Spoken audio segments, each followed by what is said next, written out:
Let's move on to our next topic, 4Ps of corporate governance.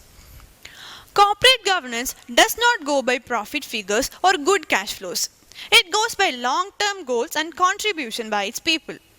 Corporate governance has integrated framework of 4Ps, or it is of people, purpose, process and performance. The 4Ps have important role in channelizing resource of any company. Let's move on to it. The first one is people. What is the role of people in corporate governance? It is people who run any company. The people are its stakeholders like investors, customers, employees, lenders, suppliers, government and the society at large. The inside stakeholders in a company should be capable, talented for their job, purpose-oriented, works and ethical in their approach. The management should be fair, equitable and result-oriented. The company management must incorporate ethical practices in the company like transparency and integrity. Cordial relationship with different stakeholders and their involvement in decision-making process reduce conflict areas. Next one is the purpose. The management of a company should be clear in the purpose of a company. The purpose should be communicated and known to all. The purpose should be altered as time and condition changes.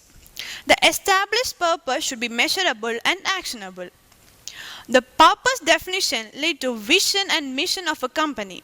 In turn, setting path for strategic and detailed action plans of a company process. Other one is the process. The process management in a company be defined and documented. The process management has subgroups: resource management, organization management, supply chain management, energy management, marketing management, information management, risk management and the like. The process management include how this will be coordinated and bring the preset results.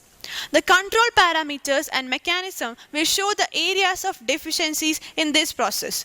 The plant and process are governed by various rules and laws of the country which need compliance. Last one is the performance. The performance level should be set and communicated so that all in chain know what is expected, what is acceptable and what is not. The performance should be measurable. Regular measurement leads to finding operation efficiency and shortcoming at different levels. The performance measurement can be fixed on the monetary transaction in a company like asset efficiency or supply chain expenditure.